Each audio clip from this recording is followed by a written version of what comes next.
Uttar Pradesh Bharatiya Janata party के अध्यक्ष भूपेंद्र चौधरी इस वक्त मेरे साथ मौजूद हैं। चौधरी जी, अरविंद केजरीवाल कह रहे हैं कि वो मुख्यमंत्री पद से इस्तीफा दे रहे हैं। भारतीय जनता पार्टी की सरकारों ने उन्हें बहुत प्रताड़ित किया है, परेशान किया है। वो जनता की अदालत में जाकर के न्याय मांगेंगे। क्या प्रतिक्रिया आपकी? ये ढोंगी है और ये ढोंग बहुत लंबे समय तक चलने वाला नहीं है। ये भ्रष्टाचारी हैं और इसी मुद्दे के साथ ये सरकार में आए थे। अन्ना के आंदोलन के समय ये बड़ा बड़ा ढोंग करते थे, लेकिन इस कालखंड में जनता इनके चाल चरित्र को सब समझ गई है। जब जेल जाएंगे तो जेल में रहते हुए इन्होंने त्यागपत्र नहीं दिया, माननीय न्यायालय का आदेश आया, जमानत दी, और उन जिन प्रतिद्वंदियों के साथ दी उनके पास करने को कुछ बचा नहीं है। तो केवल लोगों को गुमराह करना और अपने एजेंडे को आगे चलाना, लेकिन इनके ढोंग को अब जनता समझ चुकी है। दिल्ली सहित देश भर में अब कोई संभावना इनके लिए बची नहीं है। लेकिन ये भी माना जा रहा है कि अगर इस वक्त केजरीवाल चुनाव में जाते हैं या इस तरह की बातें जनता के सामने रखते हैं तो कहीं ना कहीं सिंपैथी वोट उनको मिल सकता है। फिर से एक बार केजरीवाल दिल्ली में सरकार बना सकते हैं।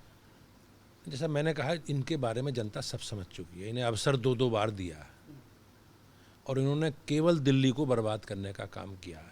दिल्ली को भ्रष्टाचार की जद में धकेलने का काम किया। दिल्ली में डिप्टी सीएम सारे लोग भ्रष्टाचार की जद में रहे और सब लोग कानून के दायरे में जेल में रहे।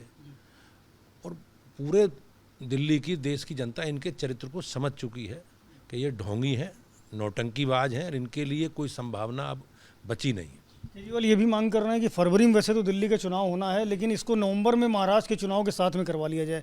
इस मांग के पीछे क्या लगता है आपको, सोच क्या है इनकी?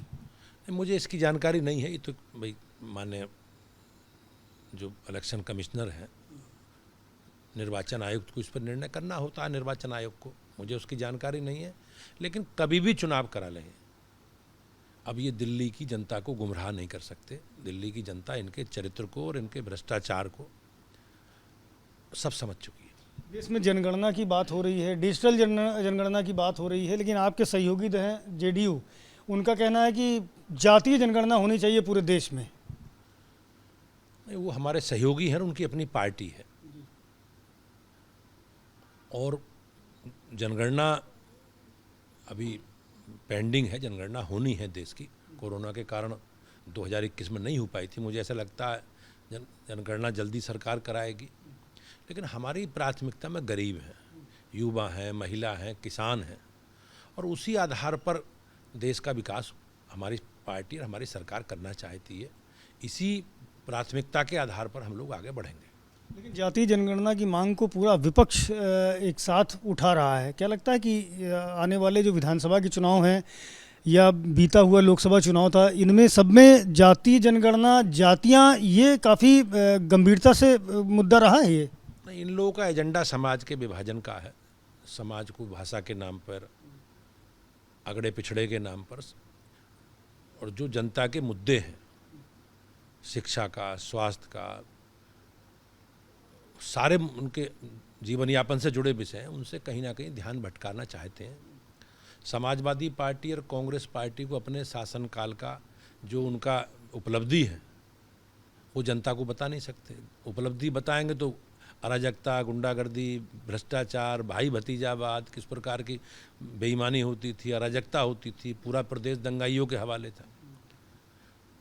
तो समाज में जातीय द्वंद्व, टकराव पैदा करके ये अपना एजेंडा सेट करना चाहते हैं। लेकिन हमारी जो माननीय प्रधानमंत्री जी का संकल्प है, सबका साथ, सबका विकास और सबका विश्वास, हम उसी आधार पर आगे बढ़ेंगे। बहुत शुक्रिया हमसे बात करने के लिए। प्रदेश भाजपा अध्यक्ष भूपेंद्र चौधरी हैं, जिनका कहना है कि विपक्ष के पास में कोई एजेंडा नहीं है अपनी सरकार का बखान करने के लिए। ऐसे में वो जातीय जनगणना समेत दूसरे विषयों को लेकर के जनता को गुमराह करना चाहती है। कैमरामैन प्रेम सिंह के साथ संजय त्रिपाठी, एबीपी न्यूज़, लखनऊ।